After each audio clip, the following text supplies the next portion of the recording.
I am the Spawn Ranch Worker, bringing you the original Spawn Ranch Worker, Mr. Stoner Van Houten. We're going to welcome him on his own show today.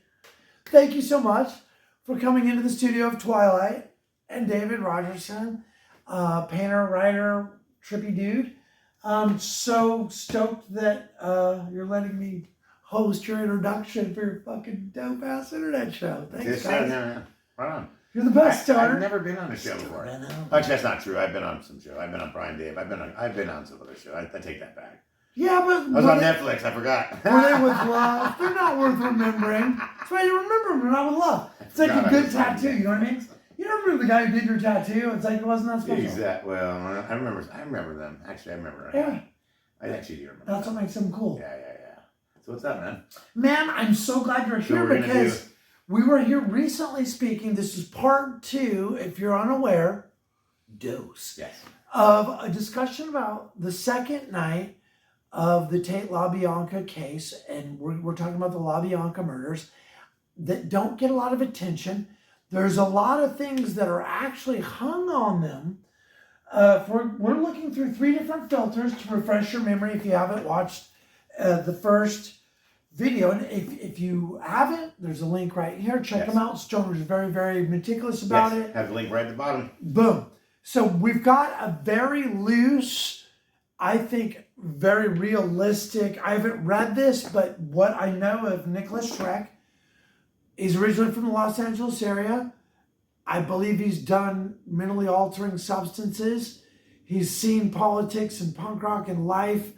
And so I understand his filter. I think he understands the criminal filter we had talked about earlier that Charlie espoused. I think he got to know Charles Manson well enough to have an affinity for his feelings. That's where that filter comes in. This one, George Stimson, a great advocate of his good friend, I believe, Charles Manson. They had a different relationship. There's different critiques of their relationship. We've got a lot of people in conversation that don't come up. You know, Michael Channel says different things and blah, blah, blah, blah, blah. Until his book comes out and until it's a standard, we've got these 3 filters. I believe these 2 are on these 2 diametric sides on certain things. I think this is to be taken very lightly. I think it's the benchmark because everyone's read it. Charles Manson has stated previously, times, dates, places. He thought the rest of it was a fantasy according to what he said. I think anyone involved in the case, the other filter we have to take in mind is who's still in jail, who was in jail, who wasn't going to get out of jail. So there's a lot of truths don't get told, I think, because it's to not hurt their brother's freedom. Right. Now, you and I talk a bit about off topic. So these are the 3 main filters we're going to use. About the motivations on the second night. Because the ones that get hung on it, the points that get made that I think are relevant. We've got Rosemary's wallet dump. That was used very much by Vincent Bugliosi in the Helter Skelter thing. Right. I'm not sure about the logic of those things, and so we could talk about some of that. Talk about that. I got some stuff to talk about that. Go ahead. Please. I'm very interested in the chronology. I kept trying to back it up, and you're concerned about not running too long. I understand, but for me, just what you said last week, and this is what I want. This is me. If you got bad stuff to say it about me, because Stoner is like. He has responsibilities now because he's cultivated friendships he can't discuss within certain circles, and it's just not germane, right? So he doesn't speak on things that I want. Well, I have something I could speak on the very first night compared to the second night that we didn't. I don't think that I want to know about. Yeah. Yes, that I don't think we've even talked about. Please, but so, being high and all of that. Let me just throw this at you. So before the first night even happens, Bobby Beausoleil is in jail, and what?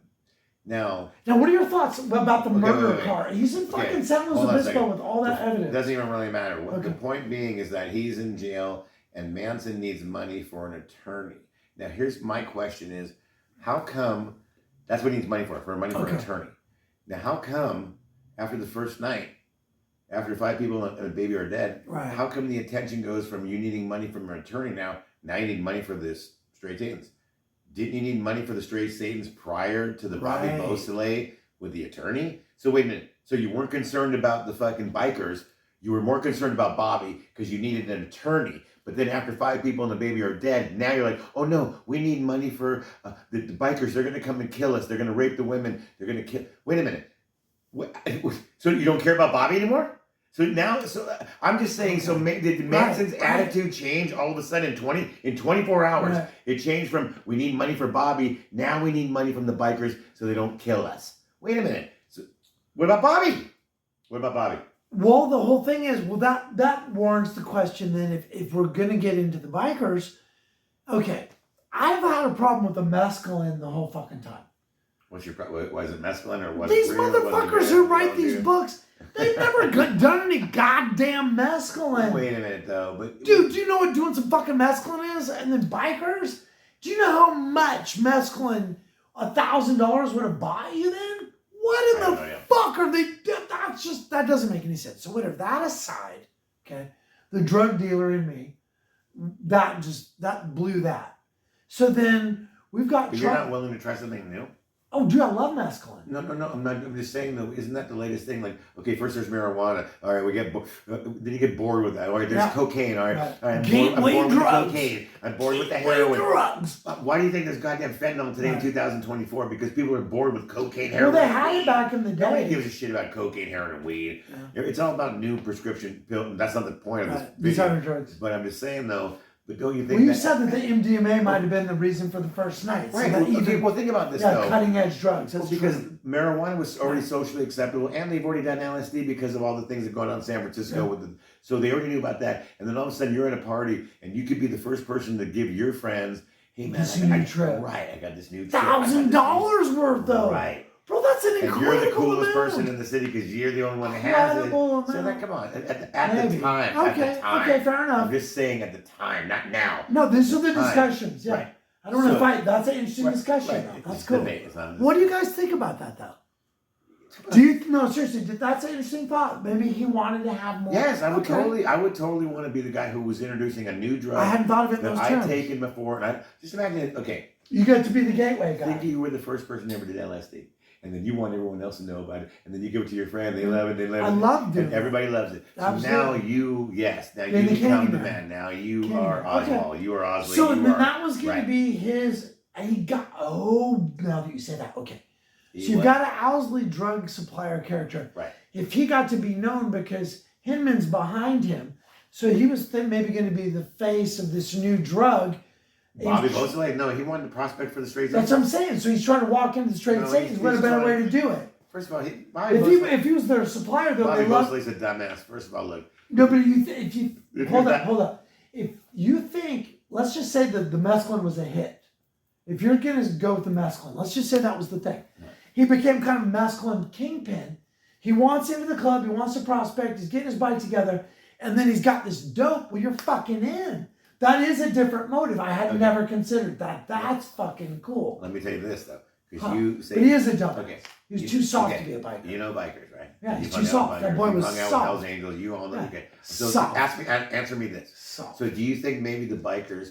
We're just fucking with Bobby, like, hey man, score me some dope. Yeah. And let's just say the dope was totally fuking good. And then but you know what, man? I still want my fucking $1,000 back. You fuck you, motherfucker. That was the first thing I thought. And you what? If a biker exactly, so you don't think they punked his ass? Look, even the dope might have been fine. Yeah. And they just would have punked, dude. Yeah. They don't give a shit about him. So don't come on, you fucking know, Dave. Right. Well, you and me on the street. You've hung out with these people. Well, you and me on the street buying and selling drugs. So how many times have you been like? They could have just you kind of want some more, and you'll run up on the guy and be like, "Bro, I'm not saying it was bunk, but come on, help me out." No, I'm saying now, like our experiences on the street. Well, you know how drugs work. There's always this weird, different now motivation. There'd be shooting now. There'd be shooting. But back then, you would punk somebody like, "Hey, man, like I didn't get off on that acid," and we'd get another hit, even though we were tripping. You just walk up to the guy. But you used to be able to do that like at concerts. it's all about fucking intimidating everybody and shit. You know that, man. Right. So how do you They not know still punk you how do now. not The know club they is still- like exactly. How do you know? And let's just say Bobby was really trying to prospect for him. So how do you know they weren't fucking with the prospect? well, exactly. All right, get some dope. Yeah, dope is. You know what? I want my money back. Yeah. Get the God. I swear to God, we'll beat your ass. We'll fuck. Come on, man. So look, here's the thing about this case. Interesting. I never considered that element. That's cool. It goes in so many. That's true. It goes that in so was right. logical, and that adds up. And let me just say this though: there is an interview with Bobby Bose. If you're trying to think like, well, where are you getting this information? Right, I'll tell you where you're getting it from. Bobby Beausoleil gives an information, and I think it's in Manson's final words, one of his last interviews, where he says he's prospecting for the straight agents. Which look, I don't understand why. Because if Bobby Beausoleil is that good of a musician and a good studio musician, and he's played with all these famous people, I've seen a lot of famous people do it. Okay, hold on a second. What I'm about to say, please don't find this disrespectful. Not to say anything bad about bikers, but to give up your life and everything to become a biker, really? Well, you know you're going to break laws, and you know things are going to be on the edge, and you possibly might go to jail. But you could be a studio musician. You could possibly play in a band, go on tour. I'm just saying, you're not gonna be. I don't know if you're gonna be famous, but you have that much talent. Yeah. Why would you want to be a biker? You're a great guitar player. Man. Do you think maybe it was drug intake? Because he said it himself recently. He's good looking. He can get all the women he wants. Right. Well, why would you? I'm just saying the way. Susan, at that time, till she ran her mouth, I thought she was cool. I have no idea why Bobby was dealing. I've seen a lot of really dynamic people get sucked into the club. Let me say this though. Hold on. Big time. From 66 to 68, clubs were really cool with the hippies. Okay? Clubs were cool. Sure. And I'll give you an example. When Altamont finally came around, if you guys ever watch Altamont with the Rolling Stones, and they hired the Hells Angels to be security, and they gave them beer and cocaine. What was a truckload of beer and a bunch of dope. Right, bunch of dope, right, exactly. Now, listen to this for one. So, up until that point, if you know the history of San Francisco, the Oakland chapter, Hells Angels, stuff like that in Oakland, they were cool with the hippies in 65, 66. Well, they were their monetary, right, everything was their cool. source. You're right. They were selling acid and then later speed. Right. And if you even watch in the video of Altamont, when the Grateful Dead were supposed to perform at Altamont, they didn't perform. When they showed up, Phil Lesh, who has many friends in the Hells Angels Oakland chapter, when he found out that the Angel was beating up the lead singer of Jefferson Airplane and those other people, when you watch, you guys know what I'm talking about, when you watch that video and they're beating up, he's like, what do you mean they're beating up? He couldn't believe it because they got along so well. That's when it finally turned, people. I'm serious. Yes, the Angels and everybody. It's so funny because the club is so sick of hearing about this. It's true. But after no, 69, it changed. Well, there was a from palpable 65 thing. to 69, everything was cool, and then it went south. Go ahead. It's coincidental and it isn't true. What sucks is that everyone goes back to it, but they go back to it for a reason. And it's just like this whole Manson thing where everyone, it's such a great catchphrase, the end of the 60s. Hippies no more. What if that hitchhiker would murder, slaughter your family, and write with their own blood on your car? They'll just do it on the road now and drink your baby's chocolate milk and eat some fucking watermelon out of your eyes. Just like, dude, it was scary. And then all the TV shows about bikers chain whipping people. Even the Rockford Files got into it. You know what I mean? Like the Rockford Files. His buddies, remember, hey Jimmy, I'm here with the Rattlers. It was a whole thing. And then they would take any growling, angry-faced little girl and make her look dirty, and she could be now a potential murderer or whatever with this dialogue. But yeah, Cupid, having been around Albert Lee, having had this talent, having ostensibly been super welcome around the ranch, not just because of his lady roster, but because of his musical talent, to commit to a club. I hadn't really... That is a lot to sacrifice. Now, let me just also tell you. Now, do you think that was... He says it's real. Now, he says it in an interview, so I'm not... Do you really think like Venice and Donkey Dan and those guys were that fucking alluring? Was it that... Well, that lifestyle... Yeah, I mean, even to this day, I think even today... I see people getting into... I got all these bikes over here. On either side of these 5 bikes. I'm going to answer your question there, and I'm not... I have no association with the biker club, or anything. I know you do, but I'm just saying right now, think about right now. It's 2024, and I see more guys out there thinking that they're bikers. They ain't bikers. But everybody wants that. I understand the look of it. It looks cool. The bike, yeah, the leathers, this and that. Gotta get your motor running. So it's like a form get out on the highway. You know, I get it. I get the whole allure of it. So it's atavistic. It's atavistic. It's commercialized now. If I was a member, I would be mad. I would be like, dude, come on, man. Look, because that's Sons of Anarchy. And exactly. Perfect example right there. Sons of Anarchy. The crow flies straight. Right. But Marlon Brando started back when he was a biker, for Christ, and you know that. So that's cool. All the way from Marlon Brando all the way up to Sons of Anarchy. So yes, the lifestyle. Everybody wants to be free. They want to do what. Nobody wants to be told what to fucking do. Does anyone, you want to be told what to do? Do you want to be told what to do? Nobody wants to be told what to do. You want to party. You want to get high. You want to have chicks, tits, this and that party. Oh yes, you do. Yes. It looks alluring. Yes, it does. Yes. So you say, oh, I want to grow. Yes. Fuck yeah. So gotta have boobs. It's true. But this okay. But you have to remember, people. Here's one thing I want everyone to understand. When you talk about Manson and the Manson family. And you talk about the 60s, it was a different time. It's not, you can't apply 2000. And that does, those words get so beat down. Wait a minute, wait. Let me just, Storyteller D is going to hop on the wagon here. It was a different time. That is such a beat ass term. Right. Let me just. Different laws. I'm 56, right? Let me take you, I was born in 67, so let me take you down memory lane. At the time these things were happening, I, like my daughter, my little eye opened up early. I have very super early memories. I have a photographic memory.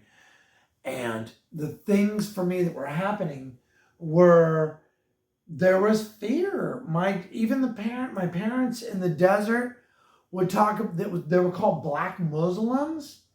Really? Yeah. The goddamn black Muslims are no. Don't get me wrong. The Dixons down the street, they babysit our kids. The black people are fine. It's you know what kind of, they're ghetto, they're trashy, they're just, you know who they are. But anyway, these black Muslims. So different groups, the Chicanos were getting armed. The American Indian movement hadn't been crushed. People were just picking shit up. And then, like me, I don't even think about it, dude. Like right behind me, I've got 2 sniper pieces right there with really nice glass on them in my garage because I keep them clean and those are the ones I take out to the range most. And dude, you just shoot all the time. That's just how the fuck it is. It was guns. There was a lot of political fear. People were getting religious. People were getting anti-religious. You'd just see just groups of naked people in the desert. You'd see them we'd go up in the national forest. It was no big deal to come pop around the corner and be like, whoa, there's fucking 8 to 20 naked people right here. It wasn't a big deal, dude. Like, wasn't a fucking big thing. Like, the shit you're seeing now, and we try to describe it, it doesn't seem real. Saying it was a different time, you cannot conceive. There was no information. You're out in the forest alone, right? Anything can happen. Right. You know what I mean? It's like, there's no, unless you'd experienced it, it's inconceivable to have a true understanding of it. That's why when this whole thing of the second night got brought up, if you've never done drugs, if you've never done methamphetamine and lost any sleep behind it, if you haven't, you can't understand being up for days at a time. The whole thing that was decent in the Weird Chaos book was he broke down some of the repetitive movements and he really focused on it being a speed-related thing. Right.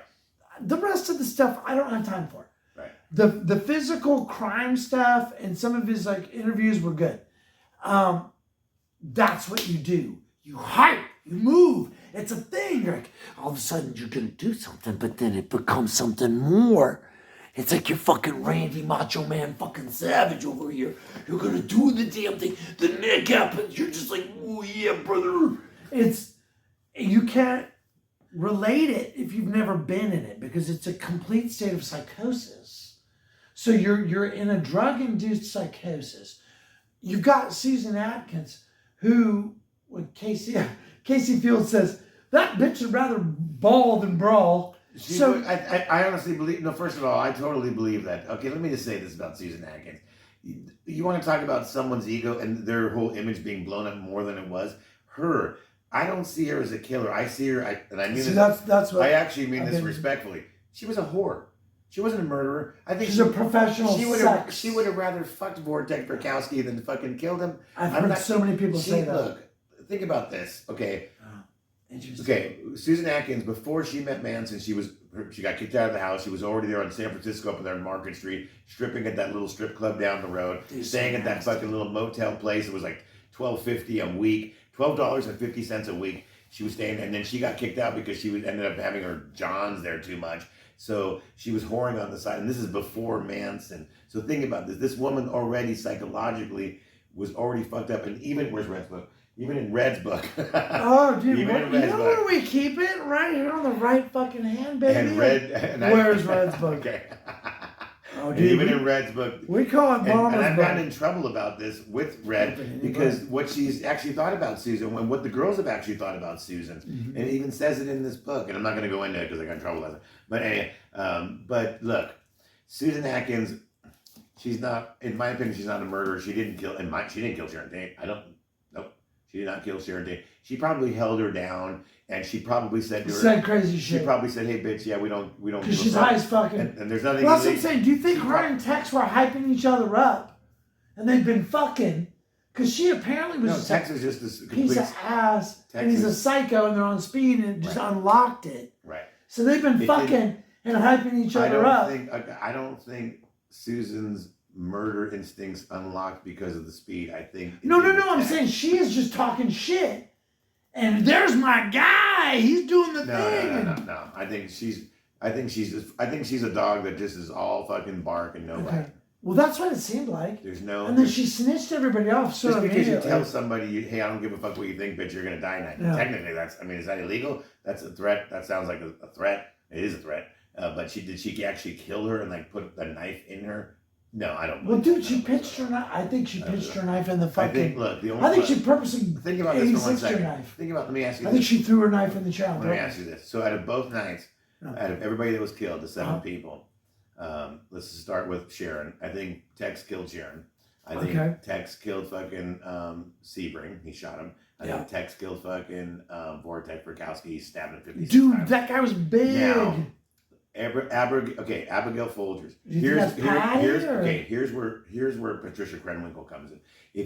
And let me tell you right now, people, all you have to do is just go to the coroner's report. Flickering light. No, go to the coroner's reports. Okay. The coroner's reports. Do we have links for these things? Right, we'll put the coroner's reports down there. And the other link for the thing we talked about earlier that I don't remember. Go to the coroner's reports for Abigail Folgers. You'll see she has more defensive wounds because I feel Patricia was so sloppy with the knife and not really knowing how to use a knife properly. So why do you think she has that gash on her face and on her wrist and this and that and this and that? And it's kind of like she's fighting. She almost had honestly, if you think about it, if Pat doesn't have the knife, it's actually a fair fight because they weigh about the same and they're both about the same height. They're both about the same height and they both weigh the same. So technically it would be a fair fight. The only difference is that Pat has a knife. Now, once she went there with intent. Because you got to remember, Abigail was still able to... She's in shock. Well, she's like, what the fuck's going on? But she's still able to run. Yeah. So she's able to run outside. So I think she finally gets out there. And then Pat probably finally does finish her off. But Tex does do a thing before he leaves the house where he goes to each individual body. And he gave him a shank. Right. Just make sure. Right. Yes. I think so. Really? Because here's how you can tell. By the coroner's reports.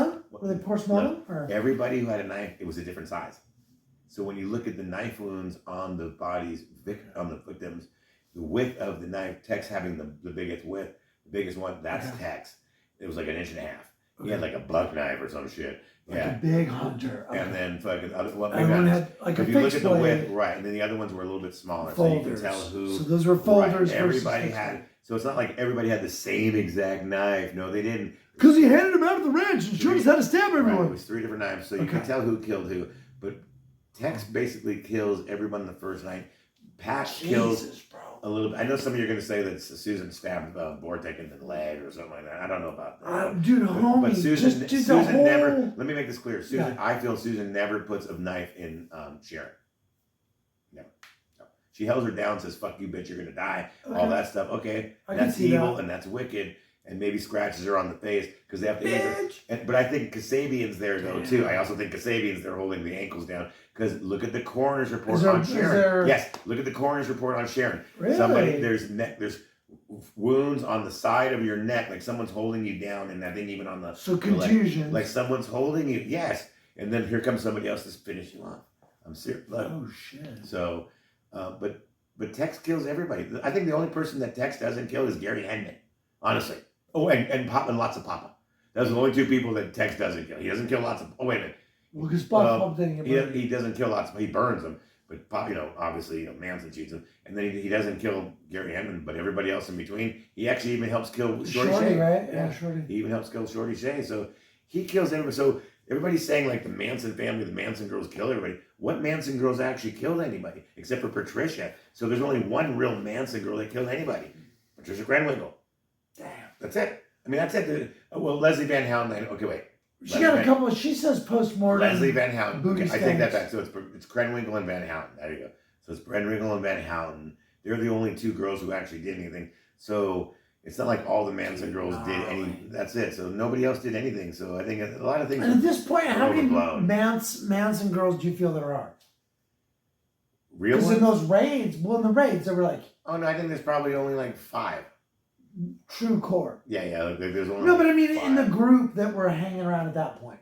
That's the only problem. It's a lot smaller than people think. Everybody thinks like, I know everybody thinks, oh, there's like 50 people in the Manson family. No. Honestly, no, but in the it was Mary Bruner, Red and Blue and Cappy and fucking Nancy. That's 5. What? I would say those 5 right there. How about that? I would say Red, Blue, Cappy, Nancy, and oh god damn!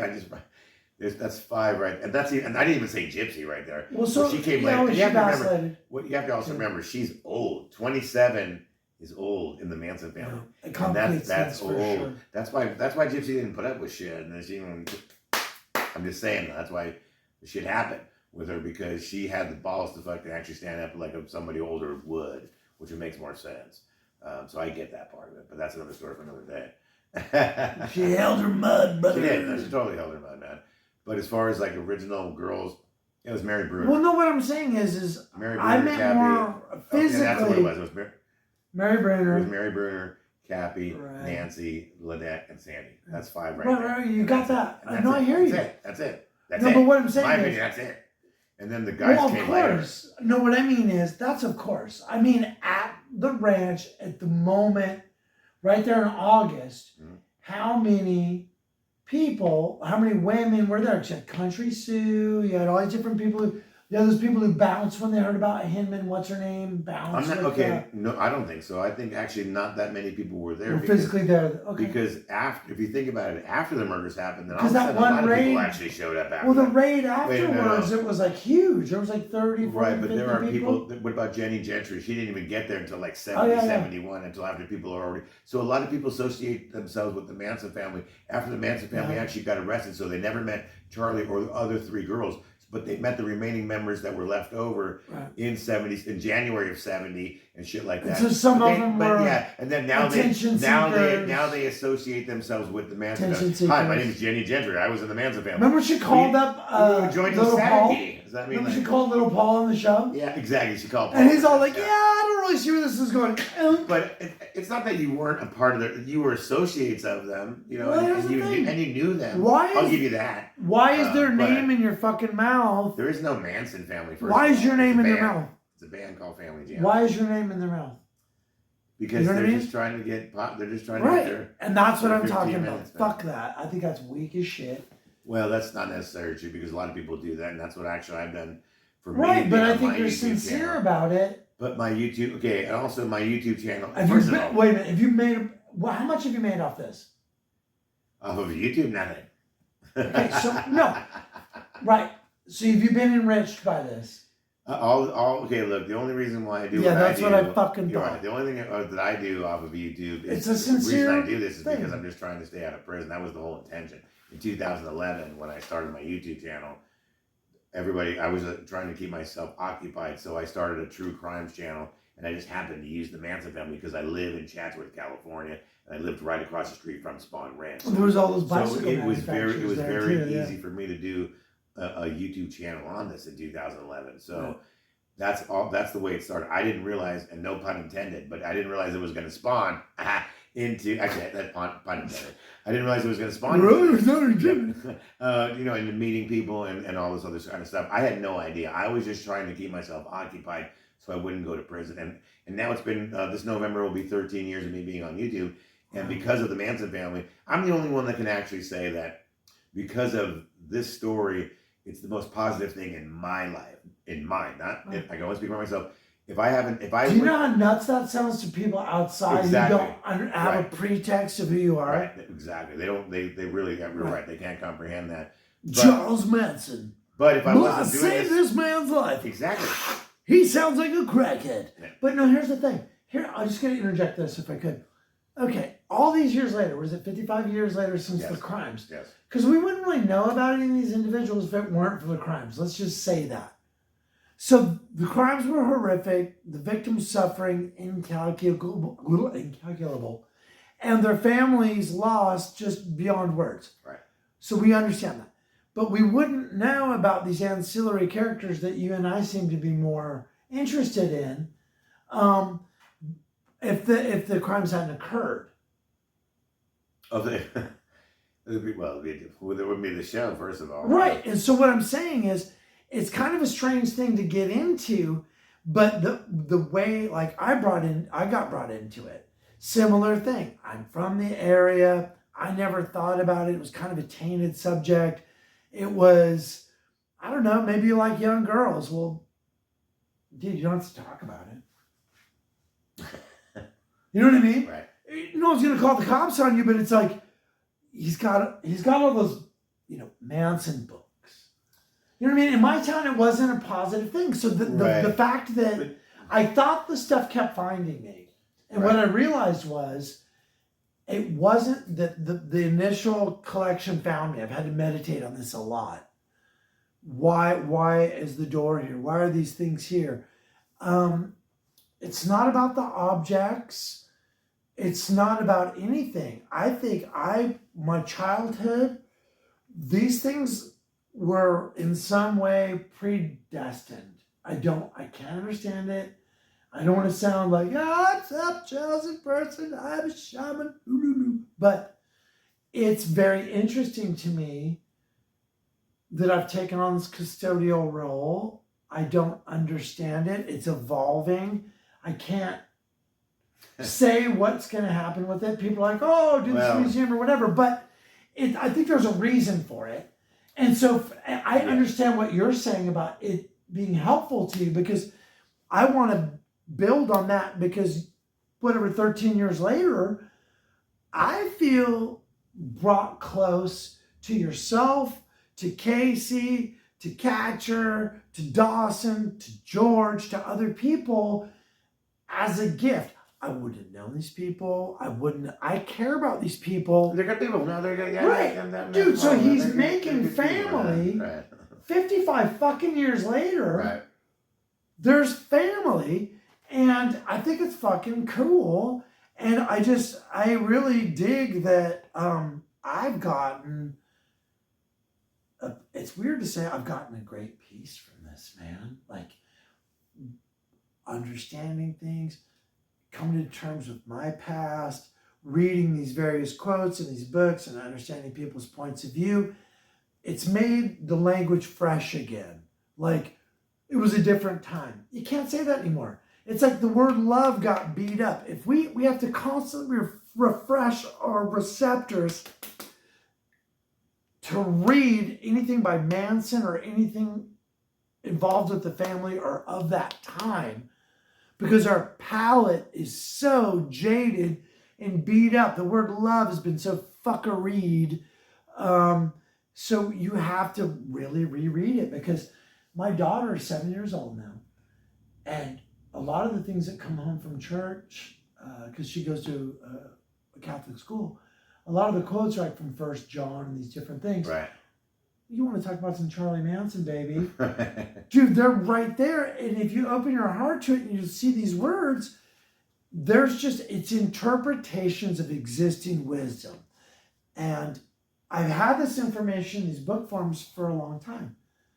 But now that I'm understanding to cleanse my palate and re-humble myself like a child, to read these things, absorb them, and read them again. Like, I can't wait to start this new Shrek book, because the little one, I've had it for years. It's a baby book.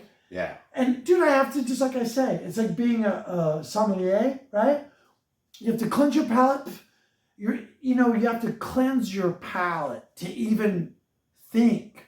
Because these were individual statements. They're crammed in there because, like a good historian, Right. as a young man, he's thinking so far ahead, Nicholas Shrek was, that he got the information. Say whatever you want about the guy.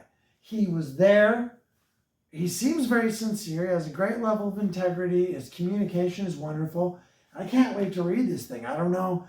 And again, it's not, you have to agree with everybody. And I feel a round table with everybody would be great. And what pisses me off, if anyone would have had the courage in the 80s, think about, what was that show? It was a black chick. I don't really remember her whole thing. Oh, wait. In the 80s? Oh. Right. It was George, or maybe 90s. It was George. And he told me that he and Blue only went on the show because the other Bug and everyone was going to be buzzsaw. Yeah, I forgot. Yeah. That's how these people get sucked in. I don't feel George or anyone's an intention whore. They're trying to mitigate damage. And once they get into the editing room, you can't do a fucking thing, unfortunately. Right. And I think they've been tricked into these things. Yes. And that's why we're, unfortunately, yeah, probably never going to hear from Blue. And it breaks my heart. Yes. Because if someone would just put out a pH balance and just step back. Yeah, but it's been so long and people are Dude, getting and old. so And I abused. think a lot of these people actually don't care anymore. But no, they can't. Well, why would they? You're getting older and you're tired. Exactly. And, it's like, why do you guys, like, they kind of look at us like, why do you guys still even care? well, here's why I care. I get it. Well, I want to be the Latino Boogerville. You shouldn't get spit on anymore. Shit. You shouldn't get spit on anymore. No, everyone's dead. We're gonna get this narrative hooked up right. What I'm saying is, they went on this show. Bug is on there. If Bug had any heart, and it wasn't this shitty format, and everyone sat down, you had Bug, you had Blue, you had George, you had these different people, and there was an actual conversation, that'd be fascinating. No, because what I liked, here's why I say that. It's such a bold, weird statement. That's why you're about to dismiss it. Rightfully. No, Braven, here's why I dug Braven. His book was super cool. He got the players of Lynn's 75 trial back together. You can see it on C-SPAN. We'll try to get the link together. It's a wonderful way to spend some hours. He gets the lawyers, all the different people back together. The way they recall Lynn just winging that, just knuckling that apple, just exploding it between dude's eyes. Dude, these are people who are trying her potentially for the death penalty for one of the most, spectacular crimes you could potentially be involved in. They're over here like, oh my God, I think she could have gone pro. Saying stuff like this, like she missed her calling in baseball. What? Like they clearly had great affection for her, Right. even in this adversarial situation. That's where the fascination comes in.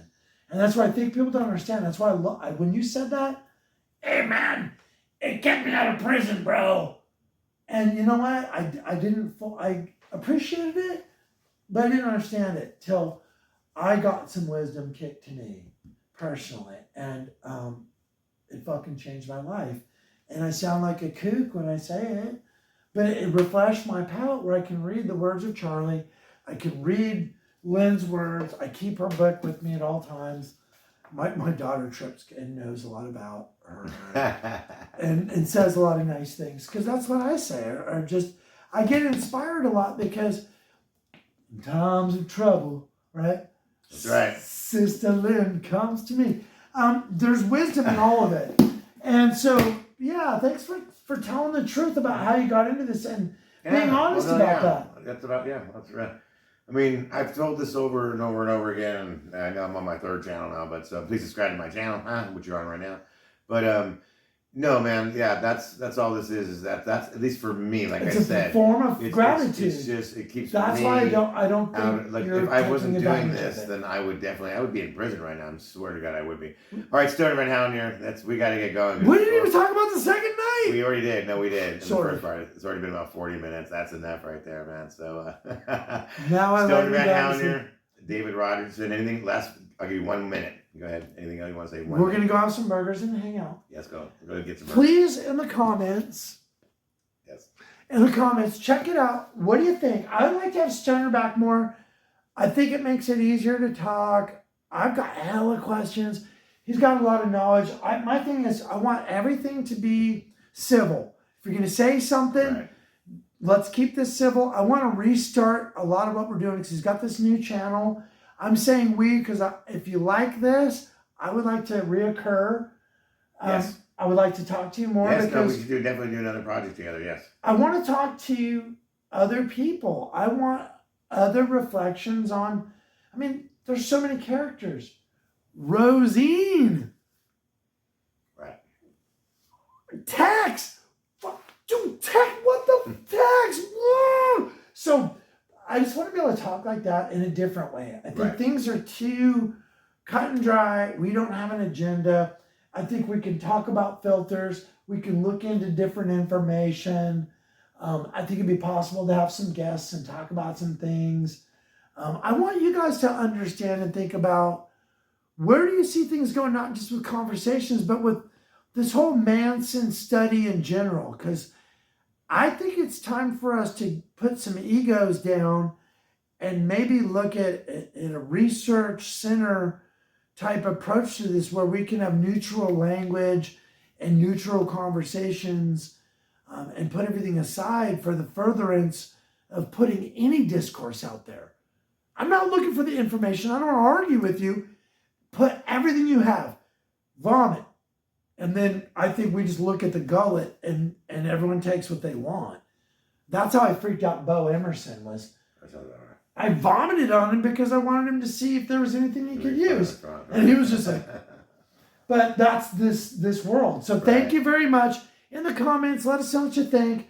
I'm having a lot of fun and just Stoner, your friendship and the friends you've allowed me to accrue through this project have really changed my life, and it's a very humbling thing. So if you guys are wondering why we're doing this, maybe it sounds weird, but I don't think he is an exploiter or trying to make a name for himself off of this case. I think you genuinely experienced something wonderful, and this just keeps finding you. And I just feel open to whatever it is I've been called to do in service of whatever is happening. Right. These things came to me. They're not mine. I'm in service of these objects. I'm in service of the people who made the objects. I'm in service of something that is helping me receive wisdom from my elders and become a better person so I can answer my daily prayer to God, okay? I'll just share it with you. God, allow me to be a better man, human, husband, father, provider. That's my mantra. That's Amen. It.